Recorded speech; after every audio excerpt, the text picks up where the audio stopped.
Convidava agora o nosso orador convidado, o nosso querido amigo professor Carvalho Rodrigues, para fazer a sua intervenção. Muito obrigado.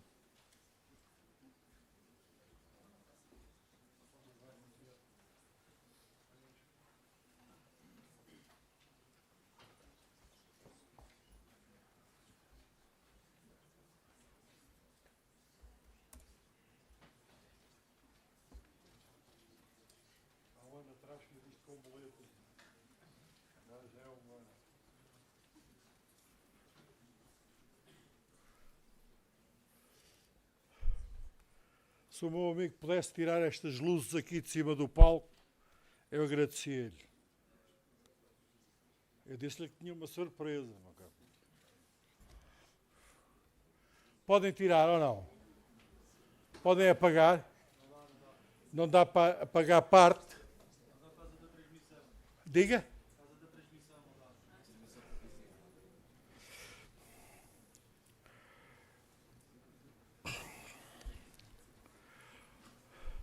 Estes são dois cachorros que eu tenho. O que está com um aspecto mais velhote e mais gorducho, como o dono, é o Farrusco. E o Farrusco faz ano e meio, começou a cochear. Mas cocheava cada vez mais e às tantas começaram-lhe a aparecer nódulos na pata. E o Hospital Veterinário aqui na Guarda, muito capazmente, começou a tratar da pata do Farrusco. Mas a pata do Farrusco, por muito esforço que a gente fizesse, cada vez tinha mais nódulos e cada vez se infectava mais. Até que às tantas descobriram que o resultado óbvio de que o Farrusco não estava bem não tinha origem na pata.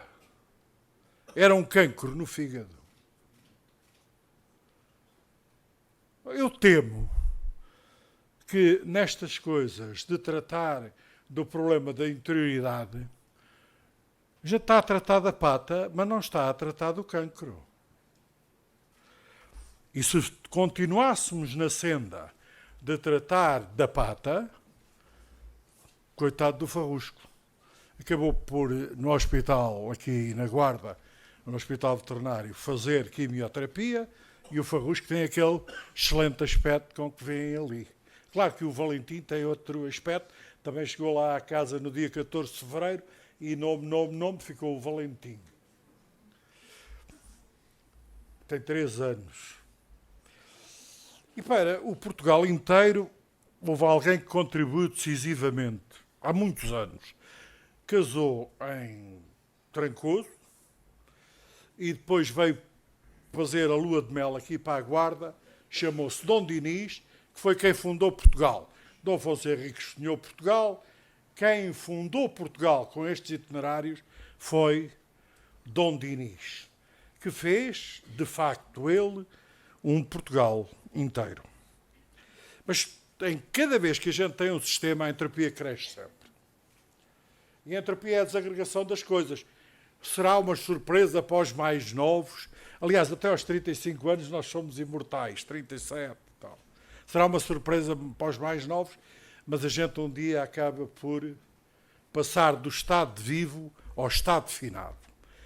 Mas durante uns anos a gente quer manter-se muito a vivo. Eu espero que durante muitos anos. Eu este ano fiz 6 dúzias de anos. Eu agora só celebro os anos às dúzias. Comecei quando era 5 dúzias, 6 dúzias, encomendei 15 dúzias. Mas a distribuição não está a grande coisa, de modo que não sei se nos entregam. Agora encomendados estão, 15 dúzias. E o que é que a gente faz para manter-se em bom estado, cada vez com mais energia? Tem que fazer com que dentro de nós a entropia deixa. Então temos uma coisa curiosíssima, que é, temos entropia que tem uma parte dentro de nós e outra que a gente exporta. A exportação de entropia é o que causa o ataque ao ambiente e a degradação do ambiente. Mas nós sabemos que a entropia geral cresce. Mas dentro de nós tem que descer. Por isso é que a gente se trata, por isso é que a gente faz exercício físico, ou no meu caso não faz, seguindo aquela coisa do Churchill, eu assisti essa entrevista, já tinha 80 e tal anos, e há um senhor da BBC que lhe pergunta como é que o senhor, fumando, sendo gordo como é, fumando como fuma, bebendo como bebe, como é que está tão bom? E ele diz-lhe, nunca me cansei a fazer exercícios físicos. A entropia dentro de nós baixa, é o que a gente quer estar de boa saúde. Então, como a entropia geral cresce, só há um processo, é exportar a entropia. E é por isso que a gente, das couves que a gente comeu ao almoço, tem que partir aquilo. Nós espalhamos doses maciças de entropia à nossa volta, que é o que faz a poluição. O pessoal que fala do ambiente é disto que está a falar. É quem é que exporta mais entropia.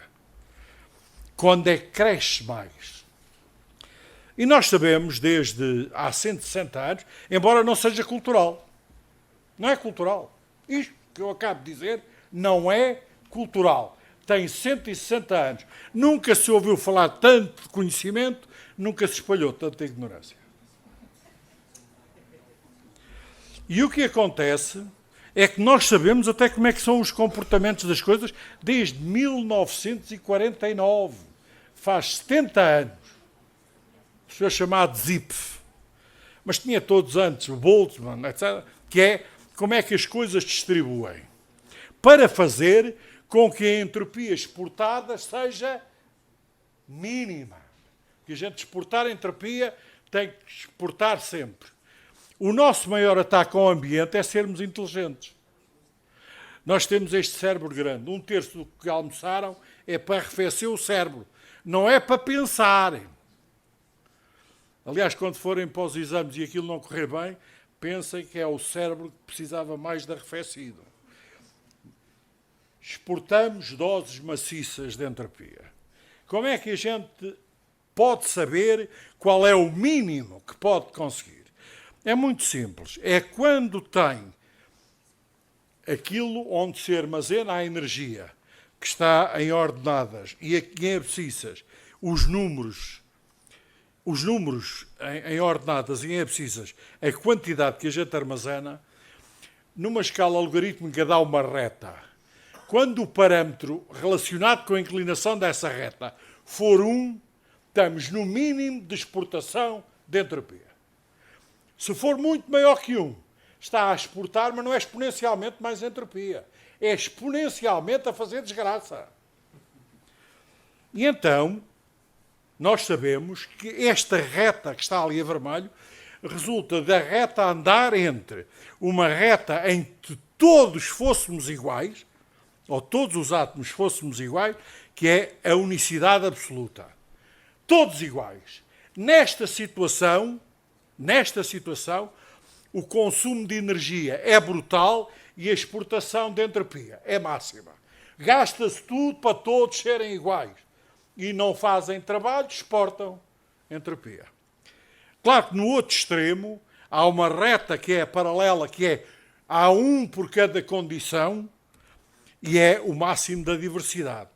Quando a diversidade se instala verdadeiramente, é o consumo mínimo de energia e a exportação mínima de entropia. Porque a gente pode fazer isto para o território. E eu, como há 7 anos vivo em Casal Cisa, tenho-me dedicado a fazer, não para Portugal, mas para outras companhias no mundo, este exercício para os países. E que é muito fácil, é fazer estas curvas em que tem o logaritmo do número de habitantes, vezes, tendo em abscissa, o logaritmo da ordem porque esses agrupamentos aparecem.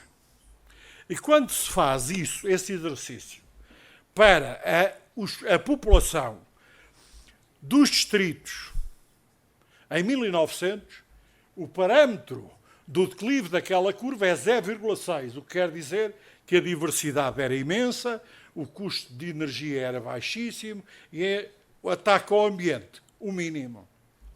Então, o que é que sucedeu ao longo dos anos?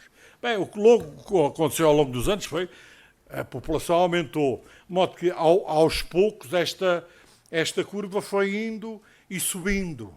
Mas estão a ver que junto às ordenadas, foi-se inclinando cada vez mais. Cada vez mais, cada vez tem um declive maior. E a partir de 1970, dá-se mesmo um caso em que o declive maior atravessa as outras curvas e ultrapassa-as até... Estão a ver, esta a vermelho carregado também. A partir de 1970, dá-se que há 5 concelhos em Portugal em que o declive, associado com aquela reta que há bocado vimos, enlouqueceu. E se quiserem, estão a ver que às tantas as curvas, aqui vê-se a curva a Grená, a meio, que corresponde a 1970, é a curva onde se dá a transição. Mas depois, os primeiros 4 concelhos aumentam para inclinações brutais. De tal maneira que hoje, entre 1900 a verde e 1970, tem uma variação de inclinação brutal. E qual é essa inclinação? Aqueles 4 concelhos que preenchem os primeiros 4 lugares daquela curva são Lisboa, Cascais, Vila Nova de Gaia e o Porto. E se fizerem qual é o declive, o parâmetro do declive destas 2 zonas, e se lembrarem que têm de um lado a unicidade, que é tudo igual, com doses brutais de ataque ao ambiente, consumos de energia fantásticos, e a diversidade onde isso se opõe, têm, para aqueles 4 concelhos que eu falei, um parâmetro de 1,7, que é o dobro do que os outros. E para o resto, 1,3, 1,0. 1,7. De facto, são quase 5. Sintra também entra nisto. De modo que o que nós temos, isto somos nós, em que o declive é 1, fora daqueles 5 concelhos. De modo que o que nós temos é o que o farrusco tem.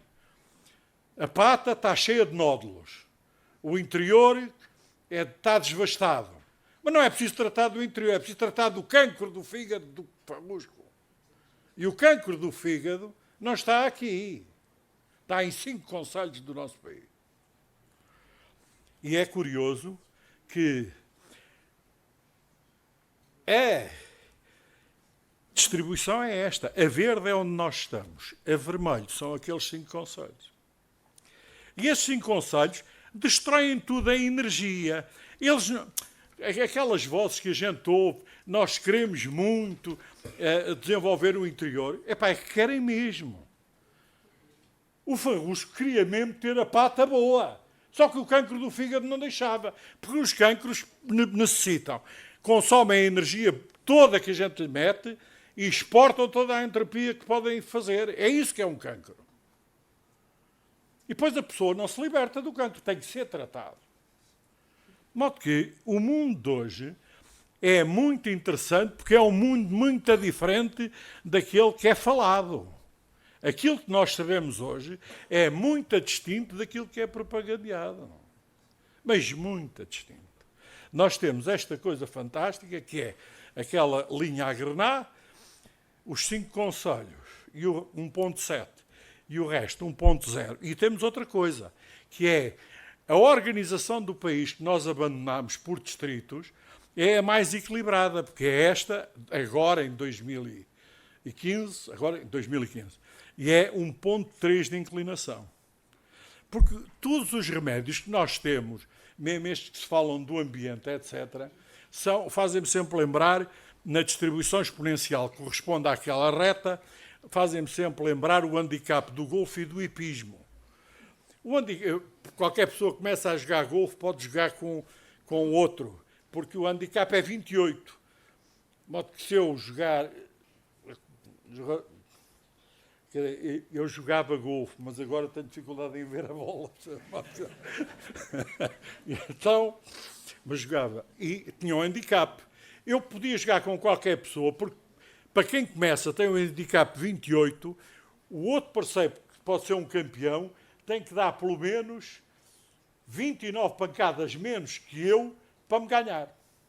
Mas estão a ver que isto só funciona ali a meio da tabela, que é eu deixo estes, cresço os outros e faço ali uma coisa. Isto é rigorosamente igual ao que a gente faz com os impostos. Mas aqueles parceiros que estão cá, extraordinariamente ricos e os extraordinariamente pobres, não são atuados por isto. Não são. Nós temos um mecanismo ainda muito impróprio para funcionar com a chamada justiça e com o Tratado do Ambiente. Porquê? Porque parâmetros que têm 160 anos não são culturais. Não aparecem. Mas há um que aparece e que a gente vocifera vezes sem conta, que a gente vai resolver isto tudo com quê? Inovação. Inovação é uma coisa que... Claro, quando a gente pergunta o que é inovação, estão 6 horas a falar, mostram-nos 200 livros, quer dizer que não fazem caroço a mínima ideia do que é que estão a dizer. Não fazem ideia. Aliás, uma vez perguntei a um presidente CEO, já há uns anos, da Siemens, o que era inovação para ele numa definição, ele disse-me era fazer melhor. E disse, então quando a gente se muda de lado na cama, é uma inovação, porque a gente sente-se melhor. E eu, a partir dessa vez, percebi que há uma diferença entre moda e inovação. E a moda é excelente. Espera aí, não é mesmo verdade que a gente fica melhor quando se vira na cama. Nada de confusões.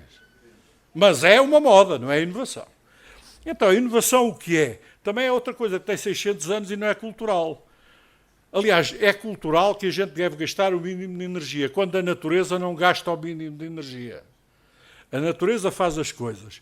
Sabemos desde 1756, deste senhor do Museu de Maupertuis, que cada vez que a natureza faz uma mudança, a quantidade de ação necessária para o fazer é o mínimo que é capaz. E a ação para fazer este monte de papel é a energia que se gastou vezes o tempo que se levou a fazê-lo. E isto é que é mínimo, pode não ser energia mínima, porque pode ter o tempo mais pequeno.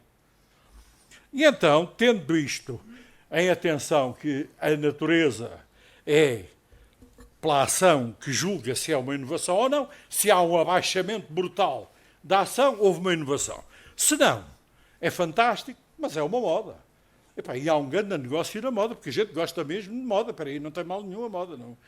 Aliás, quando muitos pais vêm ter comigo, não é uma espécie de conselheiro, como a vida me correu razoavelmente bem, vêm perguntar, quer ir para design de moda? E diz, isso é uma coisa fantástica.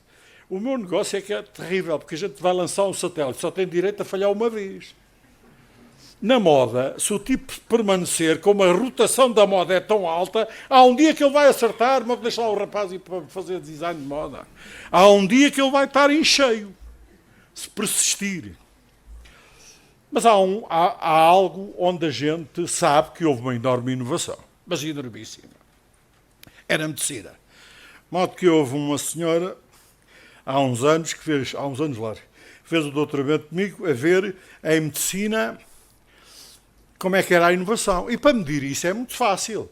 É o tempo que a gente está no hospital para ficar bom. Porque a energia, desde que estejamos vivos, consumimos mais ou menos a mesma energia, exportamos é mais entropia. Se estivermos bons, exportamos menos entropia, mas gastamos a mesma energia. Se estivermos doentes, gastamos a mesma energia, mas exportamos mais entropia.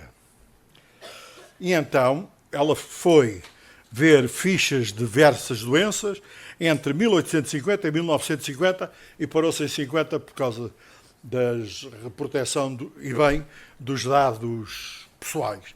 Como veem, há a energia ou seja, o número de dias no hospital desce brutalmente, são ordens de grandeza. Mas há ali uns quantos pontos onde a ação, em vez de diminuir, não diminui. Em 1890 sobe. Em 1918 sobe. E em 47 também lhe aconteceu o mesmo. E isto, eu não desanimei hoje, senhora professora, mas na altura não disse nada, mas pedi-lhe para ela mostrar o que é que se aconteceu em 1890. Para meu grande espanto, em 1890, é quando foi introduzido os raios-x no hospital. Então o raio-x mete-se no hospital e os doentes ficam lá mais tempo. Então não é uma enorme invenção?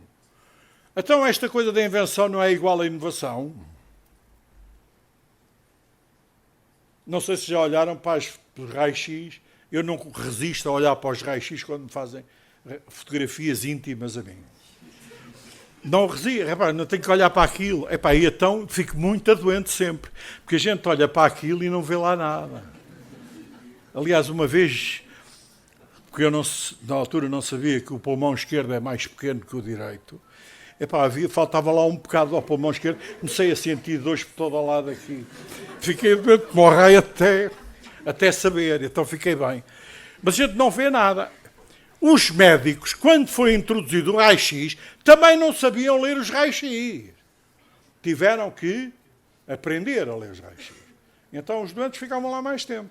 E quando foi os antibióticos, a mesma coisa. Em 18 é uma desorganização social, que é a gripe asiática, e as pessoas estavam no meio de uma epidemia. Mas quando a gente faz o ajuste daqueles pontos a curvas, dá a curva da logística. O que quer dizer, neste ambiente do IPG, não desanimem quando vos disserem que vocês não sabem nada. Vocês sabem imenso. Estão na fase de aprender. Depois, têm que ter empresas onde vão aprender a ser.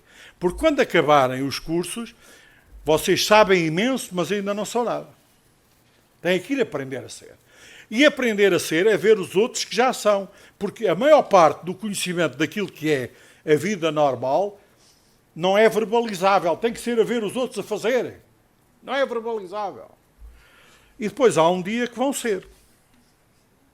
Este ciclo de aprender a ser, onde nós, nos países menos e nestas regiões, há menos locais, é para aprender a ser.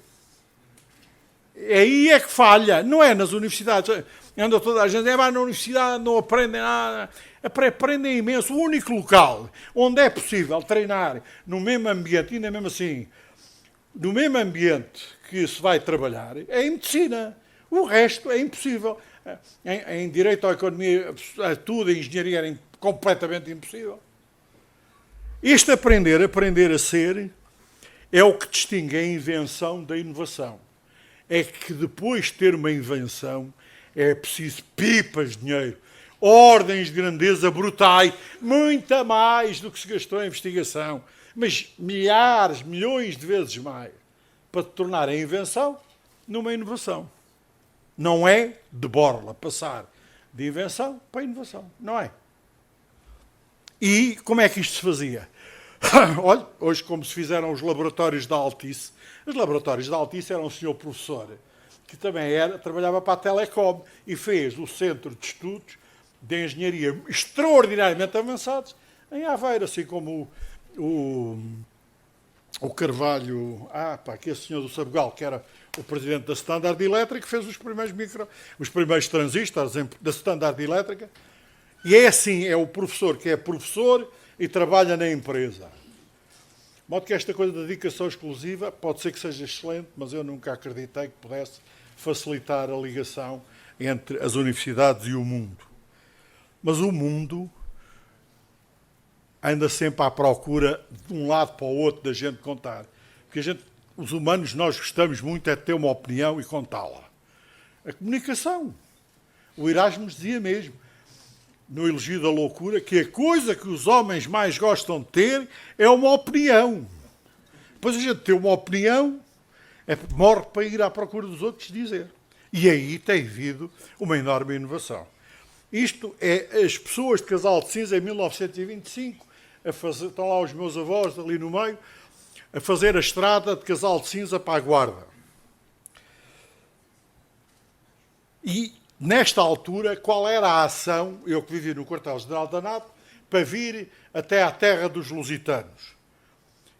É muito simples calcular. Eu estou lá em Bruxelas, venho para Lisboa. Na altura em que só havia estradas terrestres, era o meu peso, era o meu peso vezes a distância e 80 dias a andar a pé. era esta brutalidade de joules vezes segundos. Quantas vezes é que vinha? Nunca. Inventámos as estradas do mar. E passou de 80 dias para 8. E eu fico com a diferença que há entre 10 milhões de dólares e 1 milhão de dólares. Porque isto estabeleceu o comércio mundial. Um abaixamento brutal da ação.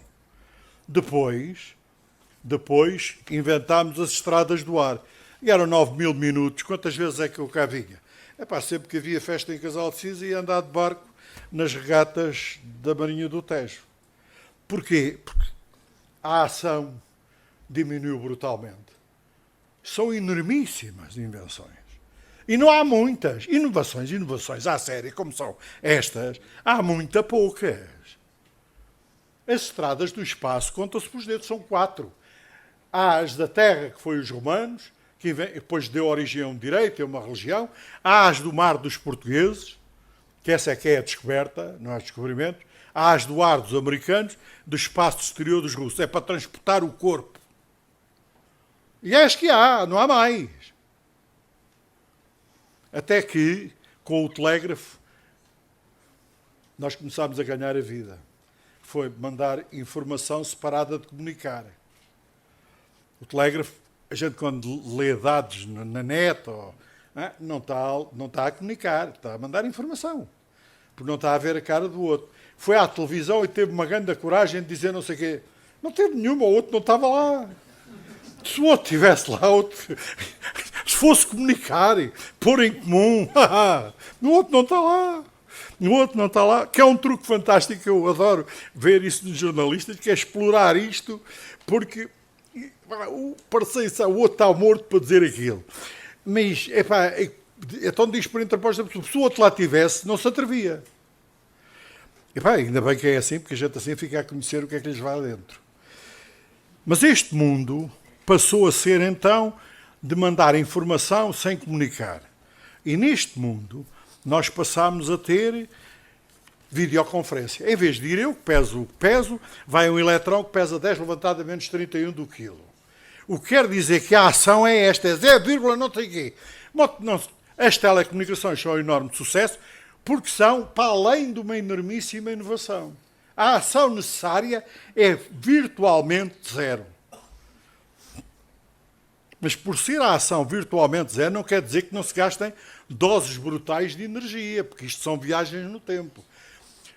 A Google, para manter só nos Estados Unidos os servidores prontos para a gente aceder a dados, gasta 2,5 vezes o consumo elétrico de Lisboa. E depois dizem que são energias limpas. Eu vou dizer outra vez. 18% do consumo elétrico de Portugal. Só lá nos Estados Unidos. Portanto, estamos a falar em consumos elétricos, por isso é que quando eles dizem que foi multada em 5 mil milhões de dólares.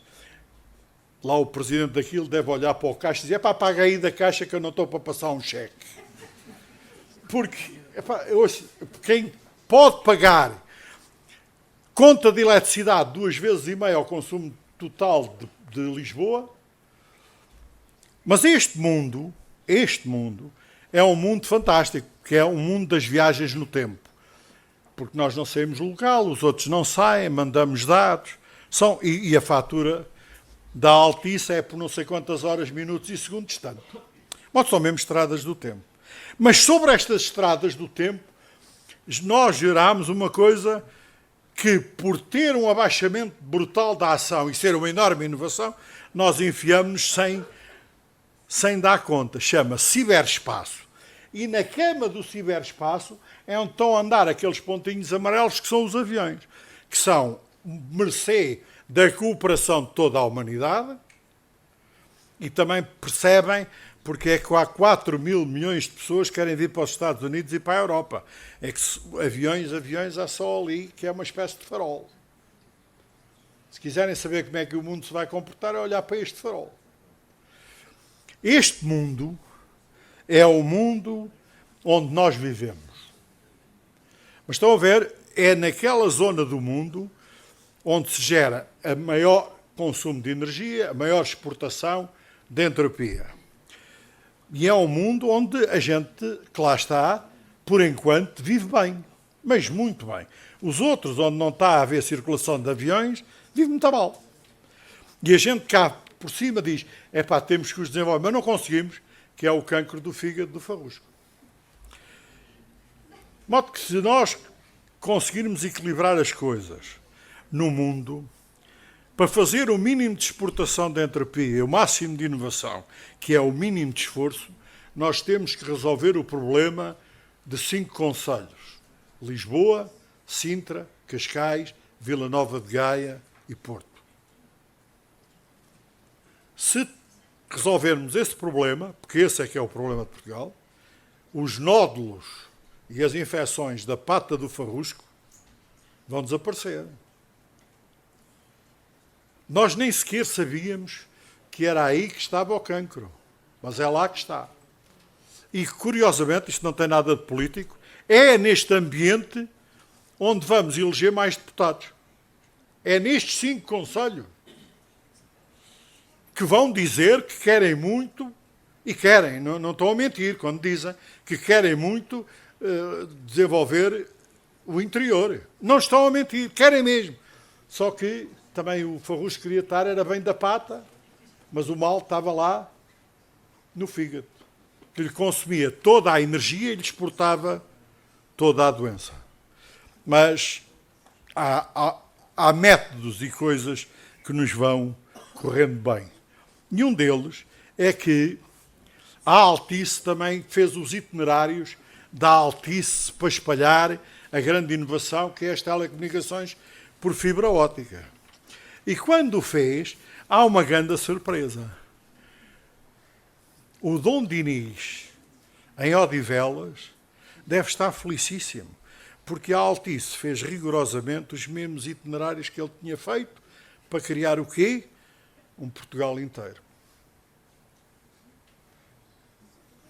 E este Portugal é, de facto, feito com inovação, porque é feito com a menor ação possível. Se nós formos capazes de perceber onde é que estamos doentes e que um sintoma é só a desertificação do interior, não é a causa, é um sintoma, como era a pata do farrusco para o cancro que ele tinha no fígado.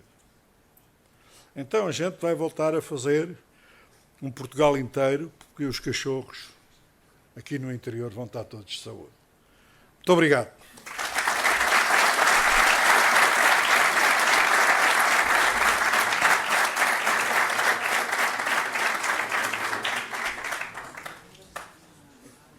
E agora, isto do joelho é um sintoma.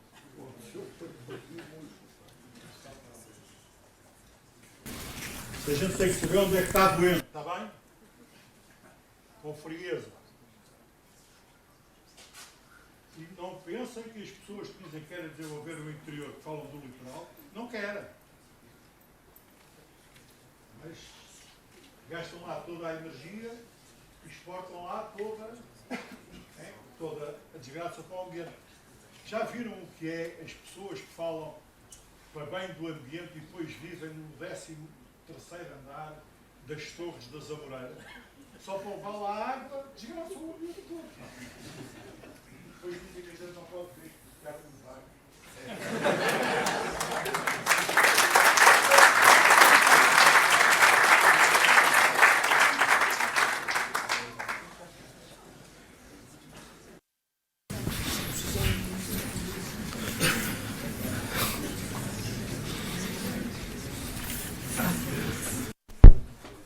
Muito obrigado, professor Carvalho Rodrigues, por essa fascinante palestra. Acho que aprendemos todos imenso e especialmente com a sua boa disposição.